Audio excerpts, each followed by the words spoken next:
Shavua Tov, Joseph goes on a journey of discovery and learns an important lesson that we should all take heed of in this week's Parsha. Let's start off with the fact that Joseph is not liked by his brothers. They are jealous of him. He gets special treatment from his father. He's a tattletale. He tells his father all of their misdeeds. They don't like him. And then he has two dreams. In the first dream, he sees himself in the fields as a bale of hay, and the 11 brothers' bales of hay are bowing to his bale of hay. Dream number 2, he sees 11 stars and the sun and moon bowing down to him.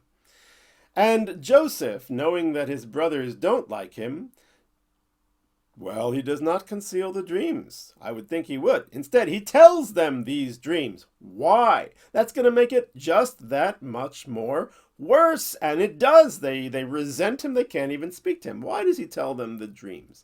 How is it that at the end of the Parsha, where another story involving dreams comes in, we see that Joseph has tremendous insight into reading other people.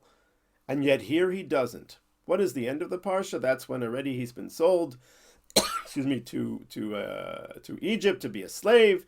He's a slave in the home of this fellow Potiphar. There his wife his wife attempts to seduce him, and then Joseph flees, and then she turns her attempted seduction into his attempted seduction, gets him framed and thrown into jail, and there he encounters the minister of the drinks of Pharaoh, we'll call him the butler, and the former baker of Pharaoh, who both have had disturbing dreams. The butler has dreamt that there were 3 bunches of grapes in front of him. He picks the grapes, squeezes them into the cup, and gives it to Pharaoh. And then the baker dreams that he's standing there with 3 baskets of bread on his head. The birds are eating from the baskets. Joseph interprets each dream correctly. The butler's dream means that in 3 days Pharaoh is going to restore him to his post, and the baker's dream means that in 3 days, Pharaoh is going to have him hanged, and so it comes to pass. So how could Joseph read these 2 people so perfectly? And yet at the beginning, he reads his brothers completely wrong and tells them the dreams which cause greater enmity and hatred. I believe it is because Joseph thought that the dreams were actually going to cause his brothers to respect and perhaps even like him. How so? Let's explore the difference between a dream and a prophetic vision, because Abraham and Yitzchak did not have dreams, at least not written in the Torah. Yaakov is the first one to have a dream, and of course Joseph is the champion of dreams. So what is the difference between a dream and a prophetic vision? I believe that a prophetic vision does not involve the individual seeing the vision. It is about the future, it is about the people, it is about other factors, not their personal private lives at that moment. But a dream involves the individual. For example, Yaakov dreams about the ladder reaching up to the heavens with the angels going up and down, and God then assures him that he, Yaakov, the individual, will be protected by God as he goes to Lavan, to Aram Naharaim, and as he returns. So it involves the individual. And so Joseph also, he senses that his dream has 2 components to it. One is the prophetic component. Something about these bales of hay bowing down is a prophecy. And the second element is the fact that as a dream, it involves him personally. So he has to find his place and his brother's place in these dreams. And he's telling them this is a prophecy. I believe that it's clearly a prophecy for the fact that Joseph is going to save the brothers' lives and the entire region through his wisdom in interpreting Pharaoh's dream and avoiding and preparing properly for the famine. How so? Because he's dreaming about bales of hay. If you think about that, that's an unusual dream, because the family of Yaakov are not agricultural people. They're not farmers. They are shepherds. And yet Joseph is having an agricultural dream. So it may be a prophecy to the agricultural work that he's going to do in Egypt and save the brothers' lives. And he tells it to the brothers. He doesn't tell it to his father. He tells it to the brothers, because they are the ones who will come to Egypt, not Yaakov. Yaakov comes after already the whole famine story has taken place. So he's saying to his brothers, guys, don't hate me. Don't hate me so much. I'm going to save your lives. I have a significance to you, and this dream is, you need to know it as well. And then the next dream, I believe is even more impressive. It's the 11 stars and the sun and moon bowing down to Joseph. And he tells this one not just to his brothers, but to his father as well. Why so? And the father, because first of all, the sun and the moon are in that dream, and that represents his father and his mother. And Yaakov recognizes that, but he calls Joseph on it. He says, "Do you really think that I and your mother are going to bow down to you? Rachel is already deceased, so she's not going to be bowing down to you." But Joseph, I believe, interpreted the dream to mean something else. What he sees is stars. That reminds us of the prophecy that Abraham had. God said to him, "Look at the heavens and count the stars if you can. Thus shall be your progeny." So the stars represents the heritage and the faith of the patriarchs of Abraham and Yitzchak and Yaakov and Joseph and Rachel too. And basically Joseph is saying to his father, "I am important for the continuation, the transmission of the tradition of the faith of the heritage into the future. Therefore, brothers and father, please show me some respect. This dream shows that I am the central figure here." Well, Joseph's attempt at impressing his brothers, especially with these dreams, was a magnificent failure. What did he do wrong? It seemed reasonable what he was saying to them. So, first of all, Joseph has a tremendous sense of mission. How do we know? The Torah says that after the brothers left with the flocks, Jacob sends Joseph to go check up on them. And Joseph goes, and he goes to the area of Shechem, where he understands they are. But he can't find them because they have gone away. And he meets a man, not a simple man, probably an angel.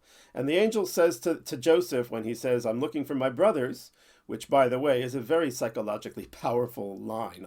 Et achai anochi mevakesh, I'm seeking my brothers. His entire life he's seeking his brothers. But that's another discussion. The man says to him, "Nas'u mizeh," they left from this. What does it mean they left from this? They went away from here. But the rabbis say the word zeh is the numerical value of 12. He's warning Joseph that the brothers are no longer committed to having 12 brothers. By them, 11 would be okay. Who's the one that's going to be missing? Well, you guess. In other words, Joseph had an inclination from this man that the brothers were harboring ill intentions towards him, and that he would be in danger if he indeed goes to find them. But nonetheless, a mission is a mission. His father sent him. He has to go.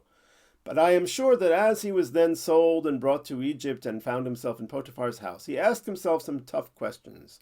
For example, where did I go wrong with the dreams? And that's when he learned the important lesson.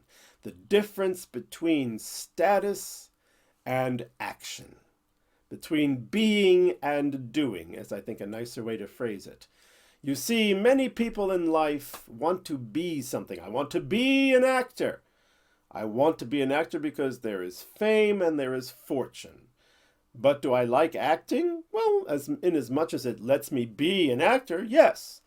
But it's not the main reason I'm there. Or am I more interested in the doing? I love the art, I love the performance, and therefore, whether or not I'm famous or not, I don't care. I just love doing it. That's the difference between being and doing. And the difference between somebody who does for a being reason is that they will not do it as well as one who does it for the love of the actual doing. Number one. Number two, another difference is that the one who loves doing it doesn't care who the audience is, whether they're in front of millions or in front of just two people or one person. It doesn't bother them. They just love doing what they are doing. And well, the first two dreams that Joseph dreamt involved him not doing, but being. He's simply standing there doing nothing.